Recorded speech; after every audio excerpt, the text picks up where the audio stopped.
Hello, and welcome to the Canadian Story, where we discuss what Canada is, what Canada could be, and what Canada should be. Hey everybody, welcome back to the Canadian Story. Thank you so much for being here. I'm excited to introduce to you this fine gentleman who is sitting on the other side of my computer screen from me right now. His name is Dr. David Zwoboda. Dr. Zwoboda, or David, I guess, as you prefer to go by. Welcome to the Canadian Story, and thanks for taking the time to talk to us.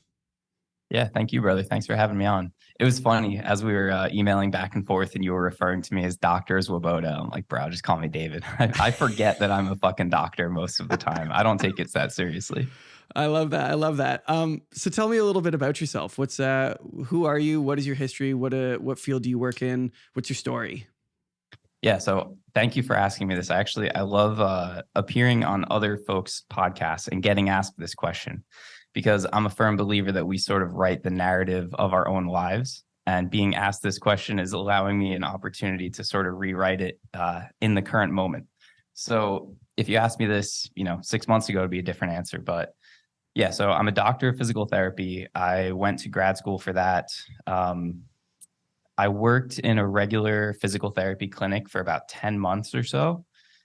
During which time I wanted to fucking kill myself because I saw basically like 40 years of that in my future. And there was just no way that would ever be possible for me. Fortunately, I lost my job when the pandemic started. And so I got kind of kicked out of the clinic life. I started my own company doing physical therapy, rehab, strength training for jiu-jitsu athletes.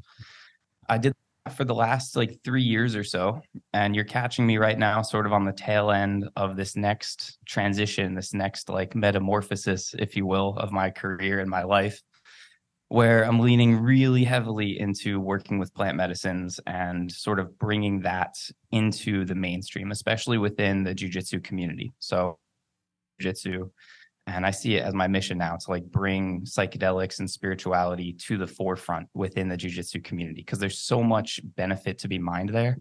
And do you train jiu-jitsu at all yourself?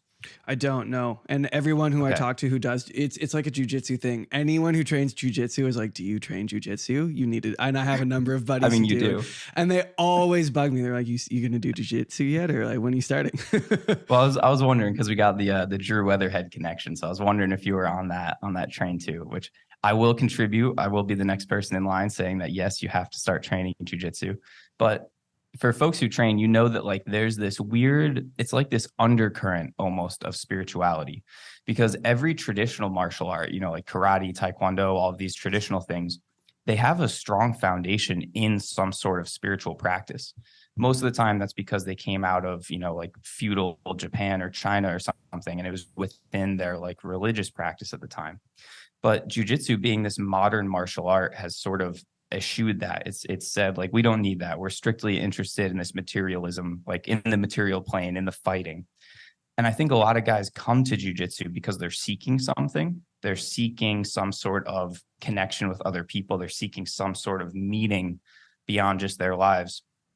And it definitely can be found there, but I don't think it's always there. It's not always there in every gym that you go to. It's not always there with every black belt that you talk to. And I think it should be. I think that we're missing out on a lot by not having that be part of the culture. And I'm sort of taking the mantle upon myself to bring that to the forefront. So I'm just kind of doing that with my podcast, with the content that I create. I've got the world's first plant medicine infused jiu-jitsu camp coming up here in Mexico. So I think that's going to be a huge step in that direction. So that's what I'm doing now, as a very long-winded answer to your question of who am I? No, that's great. That's great. This is a great opportunity. Let's just get this out of the way now. Why don't you plug your podcast so that if people enjoy this conversation and they want to find out more from you, they know where to go to? Sure, man. I appreciate that. The podcast is called The Way Broadly. I don't know if you're familiar with Miyamoto Musashi, but he was a samurai back in the day. And one of his famous quotes is, when you know the way broadly, you see it in all things. And that's kind of what my podcast is about, is exploring these principles of jiu-jitsu that apply to every other aspect of life, because jiu-jitsu is not about jiu-jitsu. Jiu-jitsu is about the human experience, and it's about our lives. So that's the idea with the podcast. Okay, that's beautiful. I've heard a few people say that really when you go to train jiu-jitsu, you're really going to learn how to live the rest of your life. And jujitsu is just the conduit that teaches you that, which is super, super interesting. How did you graduate from physical therapy into plant medicine? Like, what sparked your interest in plant medicine, and how do you see that? Like, how do you see that playing out in your love for the physical body? Yeah, it's a good question. So it kind of came in a few phases. And it's funny. So I started jujitsu because I listened to enough Joe Rogan podcast and just heard him constantly talking about it. And I I was wonder like, how all many right, I have people to do try this. jujitsu because of Joe Rogan. Bro, Joe Rogan has done more for the growth of jujitsu than probably any other human being ever has or will. Because this is not a unique story, right? So I trained jujitsu because of that, but I actually got into psychedelics because of Sam Harris. So I'm not sure if you're familiar with him, but he's got a I am, podcast yeah. also. Yeah, so he's author, neuroscientist, hardcore atheist. And it's funny, when I was in grad school, I was super atheist and I was a big Sam Harris fanboy. And my girlfriend at the time was Christian and she went to Texas Christian University. So she's like super Christian. And I would be listening to Sam Harris and just like picking fights with her, almost like debating like the existence of God. And I thought I was all high and mighty with my like atheism arguments. But Sam Harris, being into neuroscience, he talked about psychedelics a lot, specifically LSD, and kind of how that can play into mental health with meditation and exploring your consciousness and stuff like that. So when I was in grad school, I had the opportunity to do some LSD. One of my buddies had some. And I took way too much, actually. It was a classic rookie mistake of like I ate some and an hour went by and I didn't feel anything. So I ate some more. So that was a rough day. But I did LSD for the first time and I was like, well, I guess I'm not an atheist anymore because I saw some shit that just could not be explained. So I went from being an atheist, to being, I would say, agnostic at that point. Didn't fully believe in God, but I knew for sure I wasn't an atheist anymore. That's a hard pivot. That's a hard and quick pivot. It gets better. So then fast forward a few years from there, I've graduated PT school. COVID happens. I get laid off. I start my business. I move back in with my parents and I'm feeling like a complete loser because I went from like a pretty prestigious, well-paying job. I didn't like it, but it was a good job. And living on my own, had a good life to I'm making no money because I just started my company. If you just start your business, like you're just eating shit constantly because like I have no idea what I'm doing, right? They teach me how to be a PT. They don't teach me shit about business. So I'm figuring out everything for myself, move back in with my parents. I'm making no money. So I feel like a loser. And ultimately I decided to sign up for this ayahuasca retreat because I was curious about ayahuasca. I sort of felt like it was the next step in my like evolution, if you will. And I knew that basically a lot of big things needed to shift if I was going to become successful. And I saw this ayahuasca retreat as an opportunity to sort of force that shift within me. And so ultimately I go and I sit with ayahuasca and I'm reading this book called the Bhagavad Gita at that time, which is one of like the main holy texts within Hinduism. And I'm reading this book and all these ideas like sound really nice on paper, right? I can like think about them in my head, like reincarnation, karma, dharma, like your purpose on this earth, but they're all just kind of ideas. And then I go and sit with ayahuasca, and the only way I can explain it is I have like a lived experience of all of these things being true. So I went into LSD being an atheist and I came out agnostic. I went into doing ayahuasca agnostic and I came out having met and spoken to God and fully having faith in God and in my like purpose on this earth as part of God's plan. So that's where we are now, like 100% faith. That's super interesting. So how then do you define God? Like when you say God, there are many gods that are referred to. Like, is it the Christian God? Is it the Hindu God? What is God to you? Yeah, I mean, I don't have a well thought out like theological argument to support anything that I'm going to say, but from my experience, I think that there is some kind of single higher power, some sort of creator, if you will, that set everything in motion. Because even if you subscribe to everything that science tells us, there's still some point, if you just, walk back the cause and effect far enough, that we have no explanation for, right? So like the Big Bang gave birth to the universe, but where did that singularity come from? What created that? right? We have the law of conservation of matter. So matter can't be created or destroyed, but how did it all get here in the first place? So even if you want to just go as simple as that and say, whatever we can explain with science, I'm going to go ahead and call that God, and he just set everything in motion, I think that's fine. As far as like, the Christian God, the Hindu gods, whatever, I think that this potency, this creator, I think that it is inherently, like, humans are inherently incapable of understanding it, right? Our brains evolved to recognize patterns, to see colors. Our bodies evolved to throw a spear so that we could hunt. It wasn't necessary for our evolution to be able to comprehend these sorts of esoteric existential questions. So I don't think that our brains are ever going to handle all of this. And I think that's okay. I don't need all of the answers. I can have faith that there's just something out there. And I have faith that everything works out according to some sort of cosmic plan, if you will. I don't believe in randomness anymore. I don't believe in chance or happenstance. I'm one of those people, it's a cliche, but I believe everything happens for a reason. And if you can go from having that just be a nice cliche to think about to having that be the actual like operating system from which you live every day, it causes this really dramatic shift that completely negates any anxiety that you feel.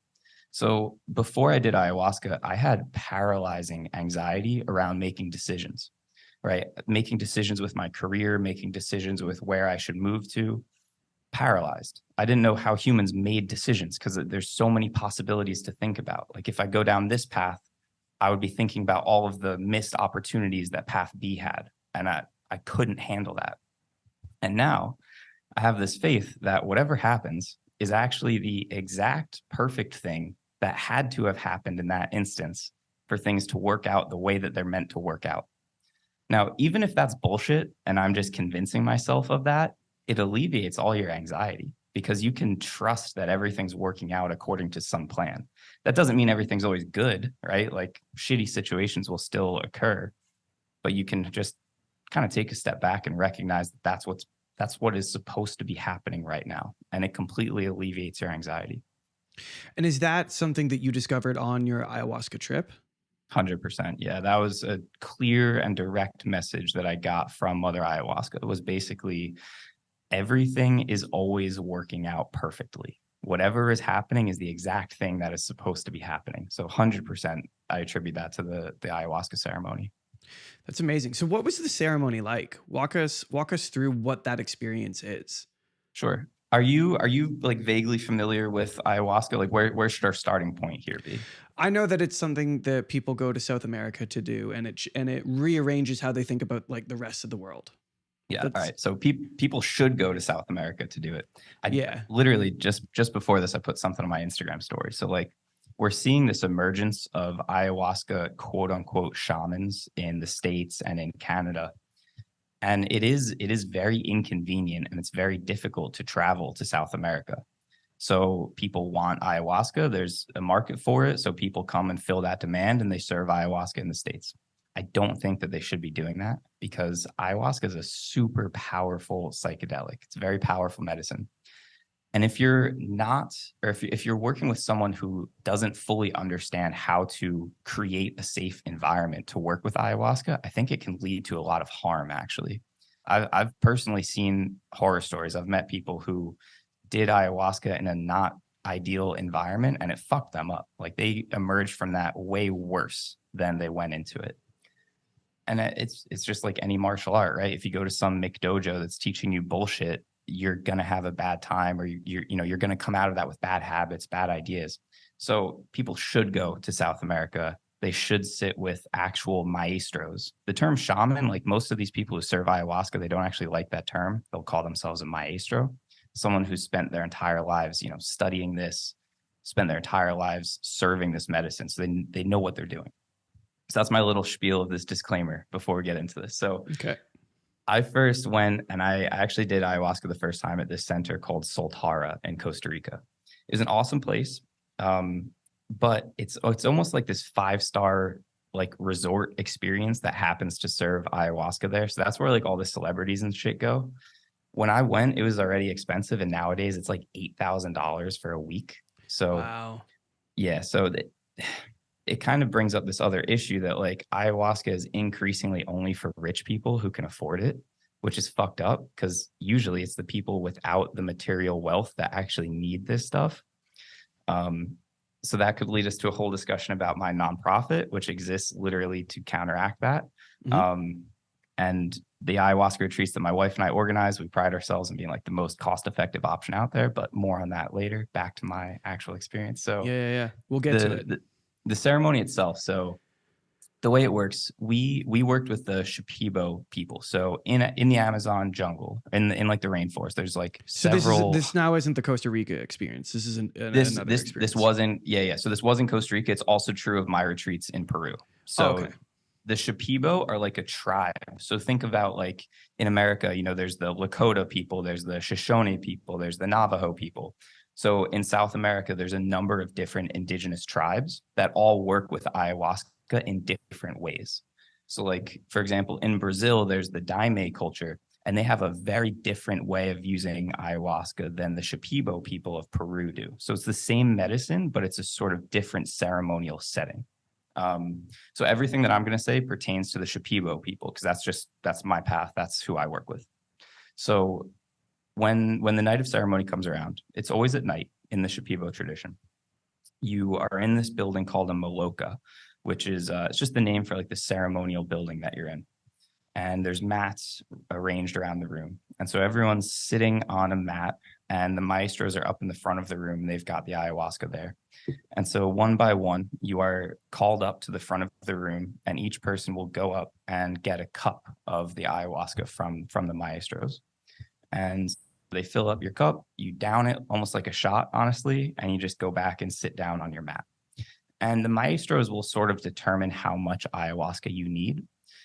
What's kind of cool, actually, the center that I work with, they brew their own ayahuasca there. The vines and the plants all grow on their premises. And so Maestro Noe will have like 6 different bottles of ayahuasca, and they're each like different strengths and different potencies, and maybe they have different herbs or different plants blended into them.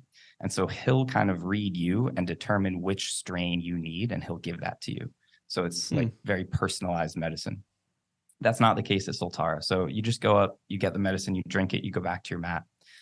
And then there's a lot of sort of like negative space, like empty space during the ceremony. So the first night I drank the ayahuasca and I went and laid down on my mat, and I'm sitting there just trying to meditate, you know, trying to connect with the medicine and my intention and trying to be present and all this shit. But really, I'm just getting really hot and uncomfortable and just like sticky and sweaty, and just kind of wishing that I was anywhere else, wishing I was in like an air-conditioned room. It was really uncomfortable, honestly. And I'm sitting there and nothing is happening. And I'm thinking like, this is so weird, because like I took a substance, right? I drank the ayahuasca. So if I take LSD, like I consume the chemical and it has an effect on my neurochemistry. Like there's a cause and there's an effect. So I'm sitting there and I'm thinking like, I drank this ayahuasca. Why isn't anything happening? I took a drug. Where is the effect? And as soon as I had that thought, this is going to sound crazy, but I swear to God, a voice entered my head, clear as day. And it said to me, we are not drugs, and we're tired of people thinking that. So this is why I think ayahuasca is unlike anything else. And this is why you'll hear people talk about Mother Ayahuasca or the ayahuasca spirit. And if you ask the Shipibo people, they call ayahuasca one of the master plants, because they think each plant has a spirit and an intelligence that you can commune with. And to them, ayahuasca is one of the most powerful, most intelligent plants. And so that was my experience of literally communicating telepathically with the spirit of ayahuasca. And so now the ceremony goes on, you're laying there on your mat, the maestros start singing these songs called Icaros. And what the Icaros are, they're songs that are taught to the maestros by the plants themselves. So again, getting back to like the Shipibo people think that plants have a spirit that you can communicate with them, right? Westerners, we can think of nature as like having a spirit in this like metaphorical sense. to them, it's not a metaphor. Like you can literally communicate with these plant spirits. So during their training to become a maestro, they'll do these things called dietas, where they're basically sitting in isolation in the jungle. They're fasting, they're not reading, they're not writing, no communication with the outside world, sometimes for weeks, sometimes for months. And all that they're doing is they're consuming an extract from a specific plant. So sometimes they'll work with ayahuasca and sometimes they'll work with other plant extracts. Because again, there's other master plants and there's other plant spirits. So there's one in particular called the piri piri plant. And when they do a dieta of that, it's almost like a vision quest within Native American mythology. And so they'll communicate with this plant and the plant will teach them songs and it'll show them these geometric patterns. So I'll hold something up to show you. I know our listeners won't be able to see this, but I have like this. That's why you right should here. watch it on Rumble. Oh, there you go. So this right here is an example of a Shipibo design. I've got another one. So you can see these like geometric shapes, right? Mm-hmm. So they're shown these sorts of geometric shapes in these visions that they have when they diet the plant. And then they're able to go and create these needlework patterns or create these paintings that have these perfectly symmetrical geometric shapes imbued in them. If you're watching, you can also see I've got one in the corner back there. And so they can do all of this by eye because the plants have given them this special vision to be able to see these patterns and to be able to recreate them without rulers and without compasses and everything like that. So tying this back to the ceremony, the maestros know these icaros that have been taught to them by the plants. And when they sing these icaros, it sort of activates the medicine within your body. So if you drank the ayahuasca and you're sitting there and nothing's happening, the maestros will sing to the group. And then they also come around one by one and they'll sit in front of your mat and they'll sing an icaro to you. And each icaro is different. So they're going to look at you and determine basically what's wrong with you. Like what sorts of energetic blockages do you have? What kinds of problems do you have?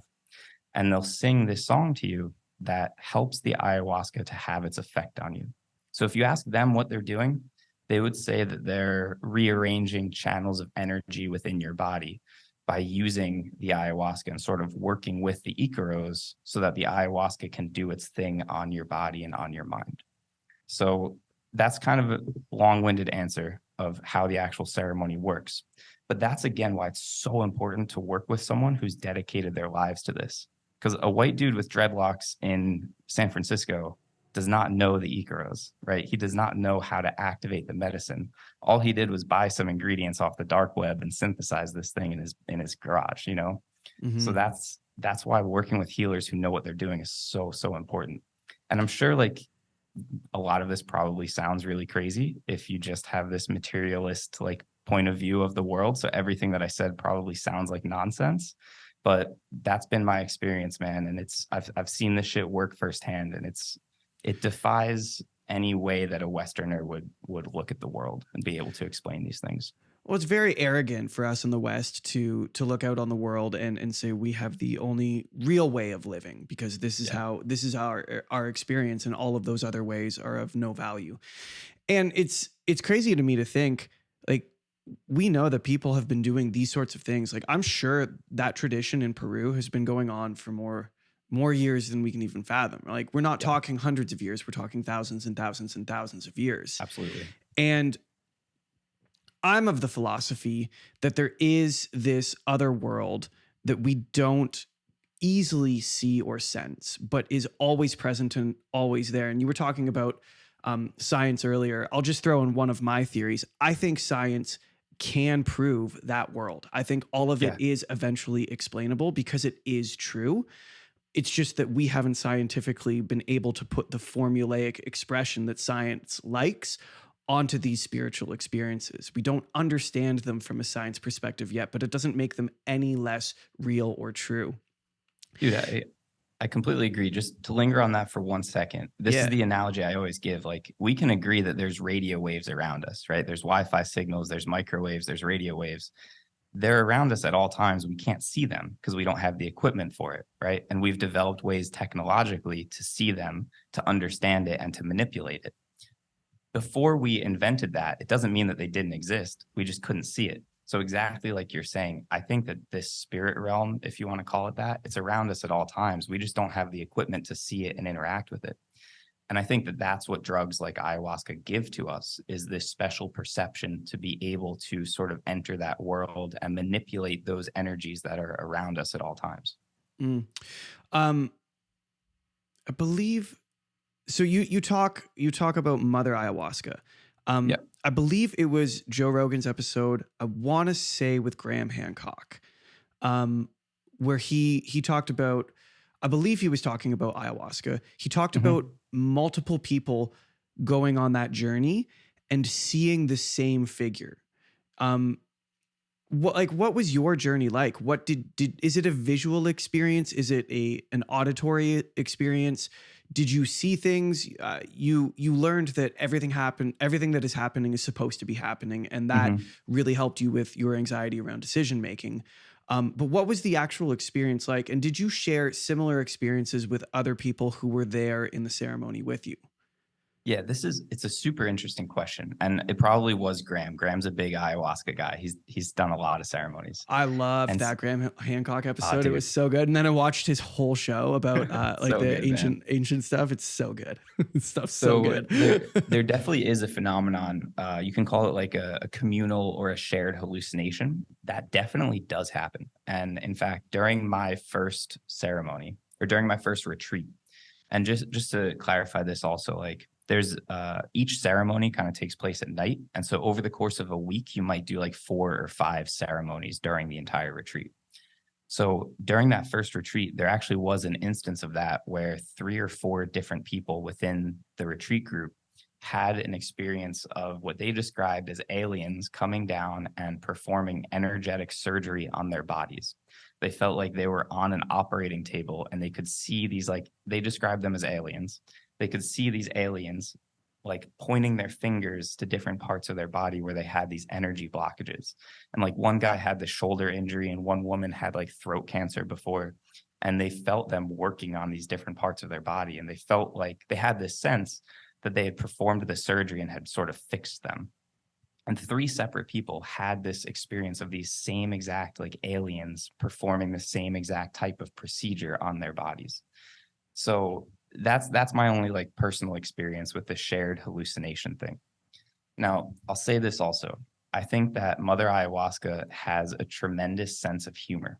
And this is a thing that you'll actually hear from a lot of people's experience, that if you have a certain intention, right, like you want to see a certain thing, 9 times out of 10, like you won't be shown the thing that you want in the way that you expect it. So I had read this book called The Cosmic Serpent by Jeremy Narby. Fantastic book. But in this guy's book, he talks all about the symbolism of the serpent. You know, there's the Ouroboros, which is like the serpent eating its own tail.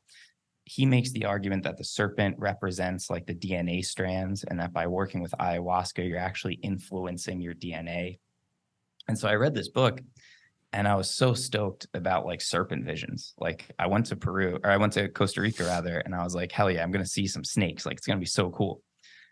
And there were 2 things that I wanted. I wanted to see some snakes, and I didn't want to shit my pants during ceremony. So I don't know if you know this, but there's an element of ayahuasca ceremonies called purging, where you don't always, you know, get diarrhea or throw up. Sometimes the purging manifests as crying or laughing or shaking. But the purging is basically a physical representation of a mental or emotional release that happens. And a lot of times it does manifest as diarrhea and vomiting, just the way it goes. So I was okay with that, but I really didn't want to shit my pants in the jungle, like in front of all these other people. And so I'm thinking, like every night of ceremony, I'm like, show me some snakes and like, don't let me shit my pants. And so my actual experience that first retreat, like every time I drank the ayahuasca, my ceremonies were very mild. It was almost like I took a microdose and I went and like meditated, because I would be sitting there on my mat and I had no visuals whatsoever. Aside from that one instance of hearing the spirits talking to me, I had no other auditory hallucinations, if you want to call it that. All that I did was sort of sit there. I want to interject there, and I think that hallucination is the wrong term. I agree. And I don't have a better word for it, but I don't necessarily subscribe to the idea that you're hearing something that isn't there. I think you're hearing something that is there that you're not used to hearing.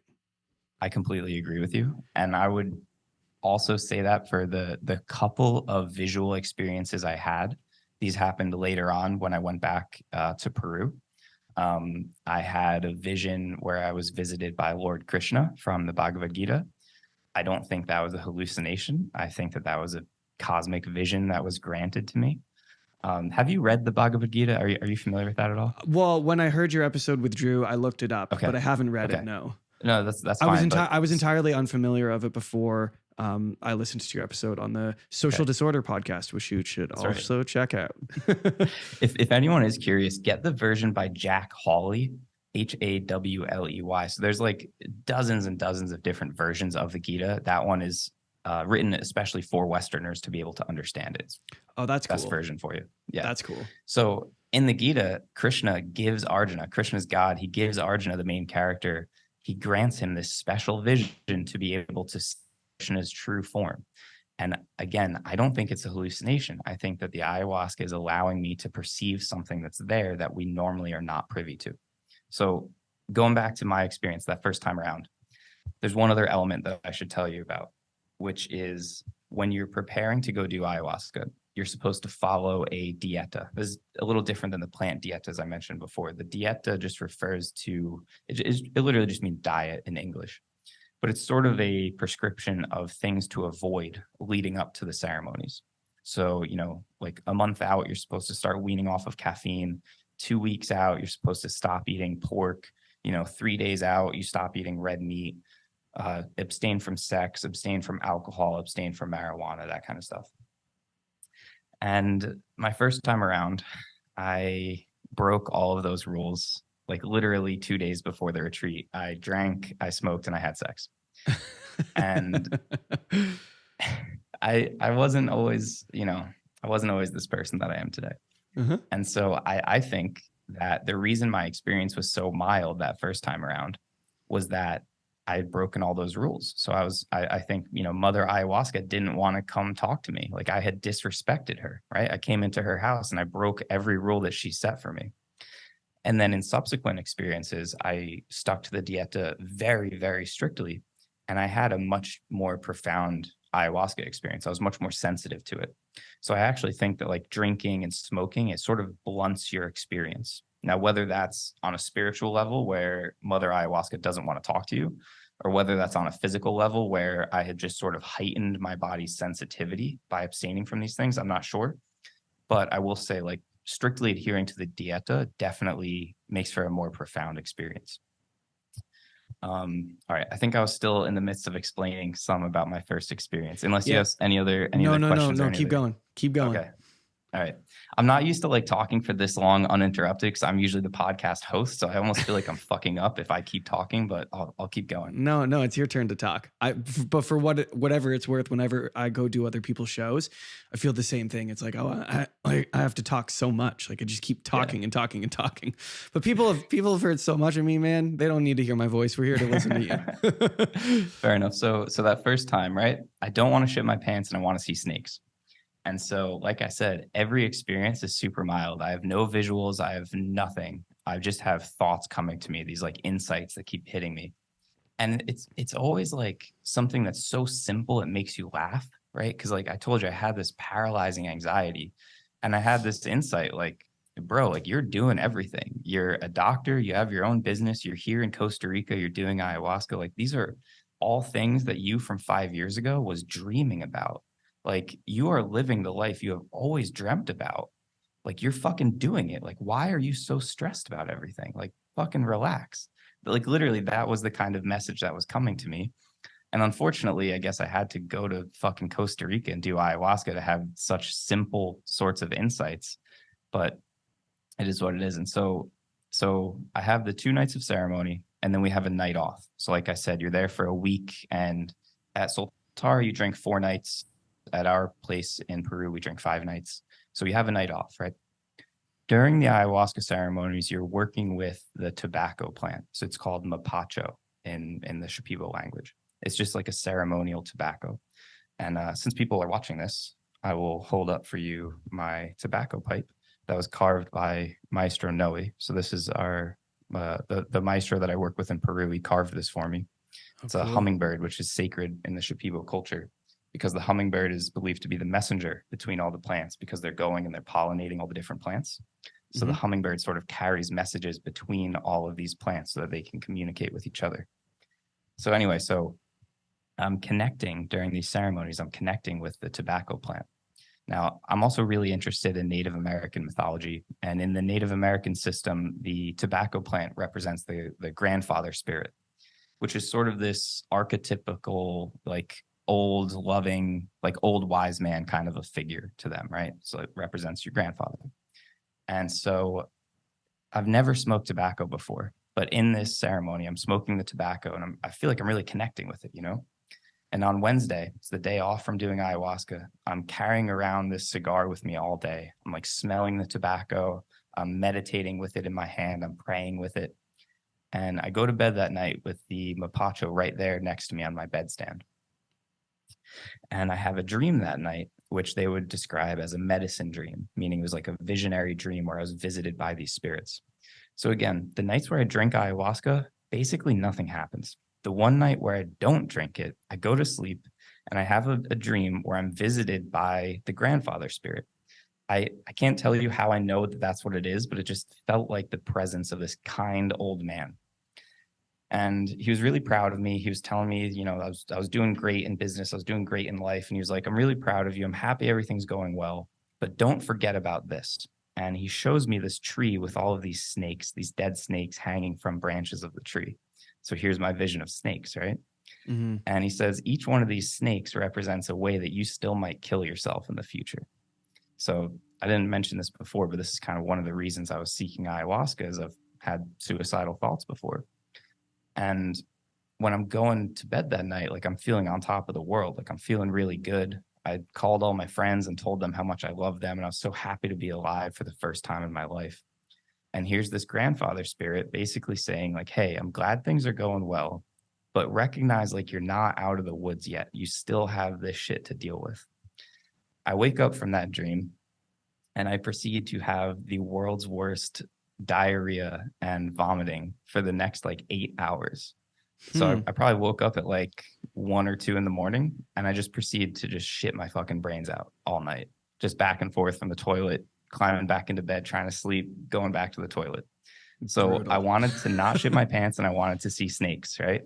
Nothing happens on the nights where I drink ayahuasca. On the one night where I don't drink it, I see snakes and I have diarrhea. So that's what I'm saying about ayahuasca sort of having this sense of humor. Why do you think that is? Like, do you like, how do you perceive that? How do you look at that experience and make sense of it? A few things. So one, I think that drinking the ayahuasca has very little to do with the actual healing that takes place. So the literal consumption of the DMT, I think, is a very small part of the experience. So the reason I say that, like, I didn't drink ayahuasca that night, and I actually had the most profound night of quote unquote ceremony on the day where I didn't drink it, right? So I think that the DMT, maybe it opens you up, it makes you receptive to working with this spirit realm, but I don't think it's sufficient. It's like necessary, but not sufficient, right? It's part of the process, but it's not the whole process. And that's why just smoking DMT, I don't think is really a great thing to be doing. Like it shows you some crazy visions and stuff, but I don't think smoking DMT is like a healing experience. I think that a lot of the healing comes from the stuff that the maestros are doing. It comes from this pilgrimage that you do. That's again why it shouldn't be easy. Like you shouldn't take an Uber to go do ayahuasca. It should be a fucking pilgrimage that you have to get your ass to the jungle and home in order to have this experience. It's part of like the hero's journey. And beyond that, if you're asking like, how do I make sense of the vision that I saw? Is that the question or? No, I was, the question was more specifically, how do you make sense of the fact that the majority of your visionary learning happened on the night that you didn't actually drink the ayahuasca? But you answer that by saying you think it's a part of the puzzle, but not the complete puzzle, the actual drinking of the ayahuasca. Exactly. I think that also, again, it illustrates like the sense of humor that the spirit has. It's like, all right, you won't shit your pants in the Maloka, but like you're still gonna get diarrhea. You can just get it in the comfort of your own room if you really want to, but it's still gonna happen. You can't avoid this. That's And so that funny. also gets to this idea of having an intention but not having expectation. So we talk, my wife and I talk a lot about cultivating this sense of detachment from your intention. And again, that's the detachment piece is a huge part of the Bhagavad Gita.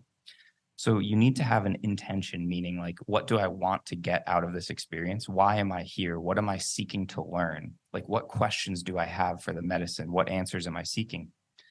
But you also have to recognize that they may come in forms that you never expected. So if I was sitting there during the ceremony nights, which I was on that first night, remember I said I was like so uncomfortable. I was having a really bad experience, honestly. It was just hot and sticky and I was itchy and sweaty and nothing was happening and I hated it. If you're sitting there just saying like, okay, cool, when am I going to see the snakes? Like, when am I going to get my questions answered?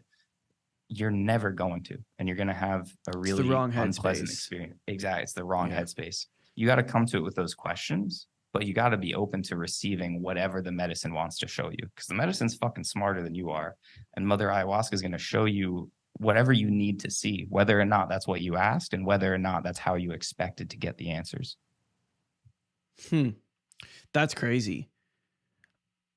Oh man, that's so crazy. It's like how much religious text do you think is built off of psychedelic experience? Probably all of it to some 'Cause degree. when you look at religious text through the frame of psychedelic experience, it can account for a lot of the crazy experiences that people have. And there's a lot of religious people that are going to roast me for that statement, which is fine. I'm just here asking questions, but it is interesting to consider. And what I love about that idea is that at least in the case of things like psilocybin and ayahuasca, those you are drawing from nature, right? Mhm. And to me, there's something that just feels right about that. It feels like that makes sense to my brain that you would Yeah. draw on something from nature to teach you about the nature of what surrounds you, you know? I couldn't agree more, man. I think that that's a huge problem, or it's almost like the source of all of the problems that our modern society has is that we have disconnected ourselves from nature. Mhm. Graham Hancock tells a story where he asked one of these maestros, like, why is the Western world so sick? And they say that you've severed your connection to spirit. And I would say you've severed your connection to nature and the spirit of nature. We think that we can dominate nature, and we think that because we have the tools to manipulate our environment. I think humans sort of have this hubris where we don't think that we need to listen to the environment. We don't think that we need to listen to what nature has to teach us, right? Like, what could that teach us? We're so far beyond that. I think that's completely backwards. I think we come from nature. And I think if we're going to heal as a society or even heal as a person, I think you need to return to nature in as many ways as you can. Okay, so that's an interesting point. Return to nature in as many ways as you can. So for the individual who thinks that sounds like a great idea but isn't necessarily ready for a pilgrimage to Peru, Mm-hmm. how can we in the West begin to rearrange our mentality so that we start listening again and returning in ways that are a little bit more accessible to us here today? Yeah, it's a great question. It's a great point to make also that like you should not start with ayahuasca. It puts me in a weird position as someone who organizes these retreats as part of what I do for a living, that I will never push someone to do ayahuasca. Like you'll hear people say, you'll hear us talk about this wording of like feeling the call to sit with ayahuasca. So if you're not feeling called to it, you should not do it. It shouldn't be the starting point. I think for a lot of people interested in psychedelics, actually microdosing psilocybin should be the starting point. But even that, if you're not feeling like that's for you, don't start there. I always thought this way, like back when I was in college for exercise science and then grad school for physical therapy. I think that you can trace a lot of our sicknesses, our chronic diseases, even our mental illness, to the fact that humans evolved to be perfectly adapted to the environment that we sort of were raised in as a species, right? Like we evolved to be adapted to our environment. However, that environment dramatically changed within the last 200 years. So we no longer live in the environment that our physiology and that our neurochemistry is adapted to live in, right? Like your genes do not come from a world where refrigerators existed and where supermarkets existed. We should not have access to food at the level that we do. And that's where chronic diseases like heart disease and diabetes come from. So when I talk about healing yourself by returning to nature, I think that we could just look at this sort of like evolutionary biology lens.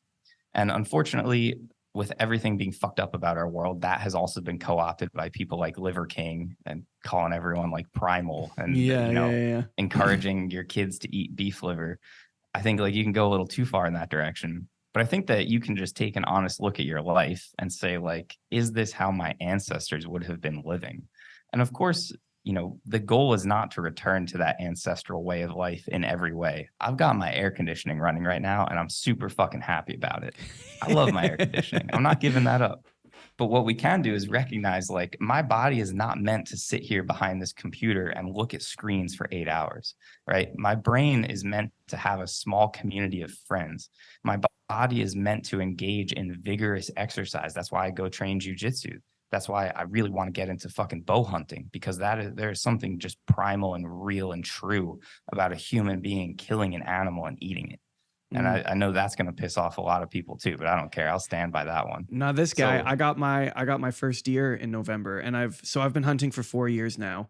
And fuck yeah. I've gotten a number of turkeys. I have a couple great properties that I love hunting turkey on that are just, the turkeys are plentiful, and I feel like I'm in the golden ages. Deer was a little bit harder for me, but I got my first deer last November. And I will tell you what, there's two experiences to me that really stand out in hunting. And I would say for anyone who wants a cool way to reconnect with nature, but you don't just want to go for a walk, which isn't bad either. I cannot recommend hunting enough, because it does two things. It puts you outside. That's the first thing, and that's very, very important. And the second thing is it teaches you how awkward and stupid you are. And it forces you. In what way? How do you mean? Well, like we as humans look at ourselves as and we are the apex predator. We are the smartest thing running around planet Earth, as far as we can tell. At least in our day-to-day world, we can talk a different story about, Mother Ayahuasca and all of that. But in the world that most people are grounded in, we are the humans are the top of the food chain. Like we're kind of king, right? You're king until you try to sneak through a dark forest in pursuit of a deer. And then you're just fucking dumb. The scale is not tipped toward you in that scenario. It is tipped aggressively against you. And it really, really humbles you going out into nature, in pursuit of an animal, and realizing all the ways that you are not adequate in that pursuit yet, because it will teach you very quickly how inadequate you are at those sorts of things. But I can, sorry, go ahead. Well, that's the kind of thing I'm getting at when I forget everything with psychedelics for a minute. If you just want to be a healthier human being, go walk in the woods. Like, our feet were not meant to wear stiff shoes and to walk on flat, hard surfaces at all times. If you're in the woods wearing some like barefoot shoes or just being barefoot, you can step on like a plant, like a tree root, and you can feel your foot mold itself around the shape of that. Something as simple as that has become profound because we spend all of our time walking on concrete and sitting on flat, hard chairs. Like, this is not what our biology is meant to be doing.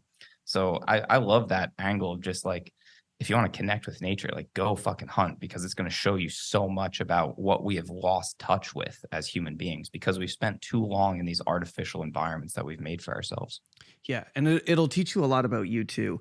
And the coolest thing is when you get yourself into a scenario with an animal, and I was not anticipating this experience, but I 100% believe this to be true, and I'm so glad that I hunted to experience it. The first time I ever saw and you can look up videos of it. It's very easy to access. But the first time I ever saw a male turkey come into my plane of sight, in pursuit of this decoy that I had put up, and we had been, me and my friend had been calling to this turkey and mimicking a hen to bring in this male turkey. So this turkey comes up over a ridge and steps into my plane of sight and sees this hen decoy and goes into its strutting mode, right? Where it puffs out its chest and it opens up its fan. And it's such a simple thing, but in that moment, I knew that I was encountering something old and sacred, Right. because that is that animal's existence for its entirety of history. And it happened 40 kilometers from my house in my comfortable air conditioned or heated world. I was still able to step out into that scenario and encounter something sacred. And I've never lost that. And I think of hunting as a sacred activity because it reconnects you to these things that are always around you, but you are always too busy to notice. And I've had those experiences with turkeys. I've had those experiences with deers. When you watch a deer walk, I talked about trying to walk through a dark forest and not make noise. You watch these deer walk through forest and brush and through the thick of forest and almost not make a single sound. And it is just insane. And it sounds like people can chalk that up as such like a silly and simple thing, but go experience that. It is, I have no other word than sacred. It is a sacred experience watching nature behave as it is meant to behave in nature. It's incredible. Yeah. You had this, it's like this contacting of something that is just completely true, like for lack of a better term. When you talk about like the sacredness of nature, and this is what I talk about with jujitsu as well, where there's nothing fake about it. There's nothing artificial there. It's just like the rawest, most real example of life being played out. And that's what you have that encounter with when you're watching a deer just silently move through the forest and you're trying to stalk it. And people can minimize that and say, yeah, you're fucking watching a deer. Cool. Guess what? All right, so that first ayahuasca experience, right? I had an instance of sort of, I guess, brushing into contact with Krishna and experiencing what the Bhagavad Gita talks about, where it says the true yogi can live 24/7 with a full appreciation and presence and a full understanding of the divinity within everything around you. And I was literally walking to the bathroom to take a piss during the ayahuasca ceremony. And my hand was on this wooden railing and I was feeling the grain of the wood. And I just had this appreciation for the perfection in this wood grain, that tree couldn't have been any different. And it was completely perfect. And I literally went and took a piss and I'm washing my hands and I'm feeling this towel, this white towel against my hand. And it was the most perfect feeling I'd ever felt. I had this idea that it was like Plato's form of a towel. If you're familiar with Plato's ideas of the forms of things, where there's the form of a tree that doesn't exist here on Earth, but it's the most perfect example that a tree possibly could be. Right. And I felt like I was touching Plato's form of a towel as I was drying my hands. And I witnessed the perfection and the divinity within everything. And it happened while I was walking to take a piss. And that was when I started believing in God. So yeah, it's in these trivial things that you find all of this beauty and this truth if you're actually able to see it. And that requires presence, right? That's what that is. That's presence. That's exactly what that is. That is slowing down enough to experience what that grain of wood feels like in your hand, or the folding of your foot over a root in a barefoot walk in nature. Those are presence things. And I am no expert on any of this, but that is absolutely something that we in the West have no concept of. Because everyone's pulling their phone out of their pocket every 2 seconds and going some other place, and they aren't even living in the world that they're sitting in. It's insane. And I don't say that from a high horse. That is something that I have absolutely struggled with, and something that I am constantly working to break. I'm not on a pedestal here, but when you learn to be present, everything can change. And when you learn to be present, you realize how beautiful everything around you is. Yep. That was why I was able to have that experience. So I mentioned like you're in the Maloka with like 20 other people. And there's one guy who's this like big overweight dude. And when he would get up to go to the bathroom, he would just be like stomping like a fucking elephant across the floor. And I was just like really disturbed by that. And so when I had to get up to pee, I decided I was going to play a game with myself and see how silently I could walk to the bathroom, almost like that deer moving with such intention with everywhere that it puts its foot. And so I'm playing this game with myself to see how silently I can move through the Maloka. And I'm feeling the wood grain under my feet. And because I slowed down enough to take all of that in, I was able to have that experience. But you're right, man. We've lost our ability to be present. It's been stolen from us by engineers that are paid millions of dollars to make us addicted to our phones. I'm no better either, man. It's just a constant struggle for me. Yeah, it's unfortunate. What about other? So you obviously you're fully on board for ayahuasca. What about other plants? What other plants do you think about, or have you? What other plants have you had experiences with? I mean, you mentioned smoking marijuana. You've mentioned psilocybin. What else do you think about? I smoke the tobacco quite a bit now, actually. I feel like I've sort of cultivated a relationship with it, and it's another thing. Like when you see a Shipibo healer, my maestro Noe, he jokes that like a Western doctor has like a stethoscope and a scalpel, and a curandero, like a healer, has his tobacco pipe and his ayahuasca, and like those are the tools that they use to heal people.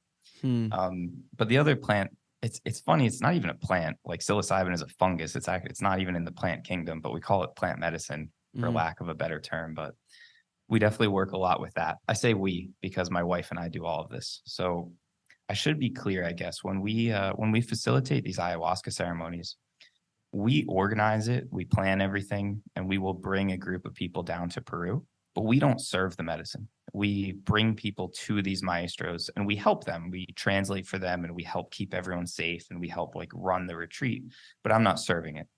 What my wife and I do though is we serve psilocybin to people. And so we facilitate these private retreats where either like you by yourself or sometimes a couple. We've worked with, brother and sisters. We've worked with married couples. They'll come down and we'll serve them 5 grams of mushrooms. So it's like a heroic dose, as it's referred to. So I've got a lot of experience doing that. And it's funny, actually. Our house is filled with this art from the Shipibo people, right? And I've got my pipe and we've got these Shipibo tapestries and everything.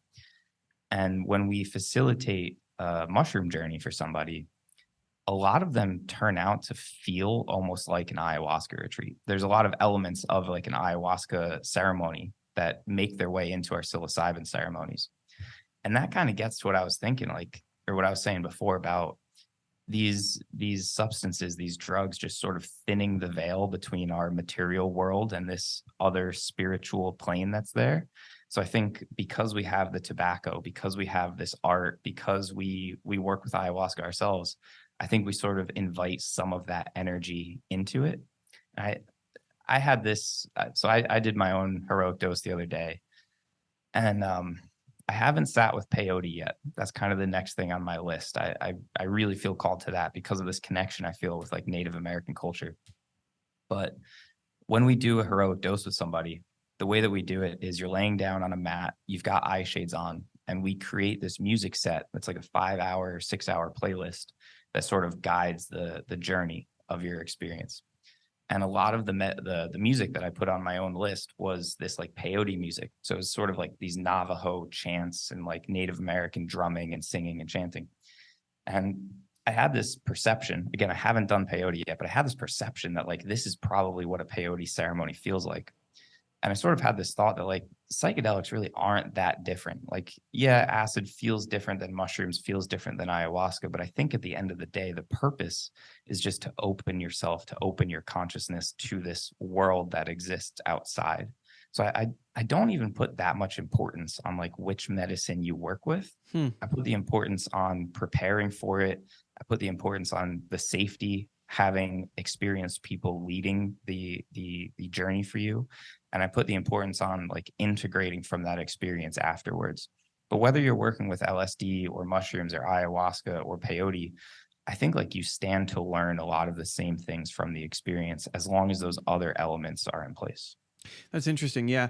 I have a friend who was struggling with a lot of anxiety, and I have no idea how much he dosed, but he did. He's never, it's the one and only time he's done mushrooms, and he just did some obscene amount of mushrooms and went out and on a journey by himself and talked to a tree Yeah. and has never had anxiety since.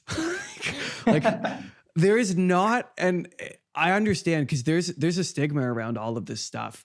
Um, but there is not, like, we have not spent enough time, and I think it's just us in the West. I know that there are other cultures who, obviously, who do consider this like a very real and viable thing to do for your health, but Yep. we in the West have not considered enough the effects of some of these substances on some of the stuff that we see running rampant. I know that there are programs right now in the States that are experimenting with psilocybin for PTSD in veterans, and that's a Yep. huge problem in the United States. And thus far, the outcomes are very, very positive.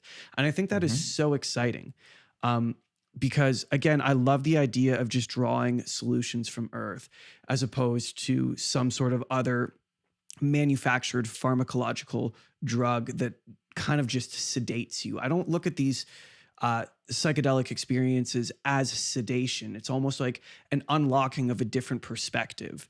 And then you take that perspective back into the rest of your life, and hopefully it has changed your life for the better. That's not the philosophy of pharmacological drugs. They sedate or they change chemistry within your brain to create some sort of effect that requires you continue to take it. And I don't know, Yep. what is your perspective on how often you should do these sorts of things? Like, it's not that continued use is bad, but like, how often do you recommend going on these journeys?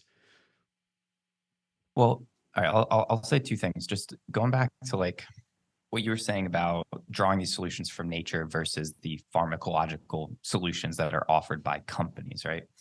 I think the real difference, it's not just that one is like synthetic or, comes from a lab. The difference is the paradigm that we're looking at this through. So what modern medicine wants to tell you is that you are sick and you are broken and you need this solution that we have in order to fix you, or at the very least, in order to treat or manage your symptoms. So that's sort of the lens that like the modern medicine world comes to it from. What the traditional medicine world comes at it with is there's nothing wrong with you. You're not broken. You don't need to be fixed, but maybe there's something out of alignment and we just need to realign that so that you can be well again, because your natural state, the baseline of a human, is wellness. I think that modern medicine looks at it as like your default mode is sickness and that needs to be fixed, versus the old school way is your basic state is wellness and we just need to restore you to that. And oftentimes that's a result of removing things from your life, of removing behaviors or removing like toxic relationships, toxic foods, things like that. It's not a matter of adding a new drug. It's a matter of removing the things that have made you ill. So that's just one piece that I think about. But to answer your question of like how often you should do this, it's funny. I used to feel like I didn't need to do these things very often. And one of the messages I actually got from this last mushroom trip that I did was that I need to come back here more, because you get shown so many things and you get so many downloads of these insights that everything makes sense to you while you're tripping. If I were to try to describe it to you, it sounds like the ramblings of a madman who belongs in a mental institution, but everything really makes sense to you while you're in the experience. But you can't possibly bring all of that back. It's like drinking from a fire hose. Like, it's too much stuff. You can't bring it all back to your daily life. And that should be the goal, to go and get these insights, to get these answers, come back to normal life, implement them. But I think there's almost too much. So you have to keep going back and just kind of being reminded of it. But I think where the balance needs to be struck, Terrence McKenna had this quote of like, once you've gotten the message, you should hang up the phone. So if you're just, doing acid all the time or doing mushrooms all the time, you're going to be being shown things. You're going to get lessons from the medicine. And if you're not making an attempt to implement that in your life, and instead you're just going back and tripping again, I think that that's where people go wrong. So I can't tell you, you should do it every 3 months. You should do it twice a year. I think it's really a question of, have you done your best to implement everything that you've learned from your last experience? Until that answer is yes, I don't think you should trip again. But if you've put into practice everything that you've learned, you've made as much progress as you can, and now you feel like you're ready for the next set of instructions, if you will, then I would say it's time for you. And that, I think, can take place on different timescales depending on how well you integrate from the experience. Yeah, that's really interesting. It's a different mental framework. It's not using it as an escape, which is the stigma, right? Correct. The stigma is, oh, I'm going to go trip and escape and get out of my reality because I don't like my reality. Whereas your mental framework is, I am going to go learn something I didn't know and then come back into my reality and figure out what that means here. Yep, exactly. Yeah. I know you're not a jujitsu guy, but I'll hit you with the jujitsu analogy. Yeah, please for do. anyone who might be listening. So you can think of working with these plants as like going to attend like a private lesson with an instructor, or even like a week-long seminar, like a one-on-one private instruction with like a masterful teacher. You're going to come to it having reflected on like what weaknesses you have in your jiu-jitsu game. You're going to come to it with questions. And that's the intention piece, where you're coming into this lesson having thought about your life and where are the struggles and what problems do I run into and where do I need help, right? And the teacher's going to show you some things. And maybe you want an answer to a specific question, but he's going to say, that's not even the right question to ask. We need to take a step back and work on the fundamentals. And that's where the detachment comes in. So if you say, no, I'm paying you, I want to learn this, you're not going to have a good lesson. But if you can have that humility to accept whatever lesson the teacher's giving you, you're going to come away from it with something, right? And then your work is to go back to your academy, to go back home and try to implement the thing that you were taught. You have to go and work on that skill and you have to practice it, right? If someone tells you something and you go home and you just go back into your old patterns of behavior, you haven't made any progress. So the answer is not go pay for another lesson, which would be to go trip again. The answer is to go work on what you've been taught until you've made enough progress, right? And maybe you run into another sticking point and you can't make any more progress on your own. That's when you go pay for another lesson. But until you've actually put in the work, you're not going to continue making more progress just by paying for more lessons, which is just like you're not going to make progress in your life just by tripping more and more and more. The progress will only come when you implement those lessons that you've learned, and then you can go back for another one. Yeah, that makes absolute and total sense. We are unfortunately running out of time here. I could talk to you for days. But we can do it round two, dude. Why don't you plug one more time, like your website, where people can find you, where people can get more information, and then hopefully we can have you back sometime because I'd love to continue the conversation. Yeah, dude, let's definitely do more of this. I mentioned the podcast before, the way broadly, but really, if you want more info on this, you should check out becomingohm.com. There's also Becoming Ohm on Instagram. Sort of my wife runs that one. But Becoming Ohm is our company based around all of this. So at becomingohm.com, you can find info on the jiu-jitsu camp that we're putting together, where we're going to be microdosing and flow rolling. You can find info on our private psilocybin ceremonies here in Mexico. And you can find info on our ayahuasca retreats in Peru. Beautiful, beautiful. Okay. Well, man, this was so cool. Thank you so much. And I would encourage everyone listening to just keep an open mind, because it's arrogant to feel like you have all the answers. And if this sort of conversation scares you, that's okay. It's allowed to scare you. But don't leave here thinking that just because it is unfamiliar, it is wrong or false. I guess that's what I would say. I think that's a good point of view. Thank you, man. Thank you, man. We'll talk again soon. And I look forward to the next one. Right on. Thank you for listening to The Canadian Story. You can find us on Instagram and Twitter at The CAD Story. That's the CAD Story. If you enjoy this podcast, please share it with your friends and family. Let's work together to remind Canadians how great their country is.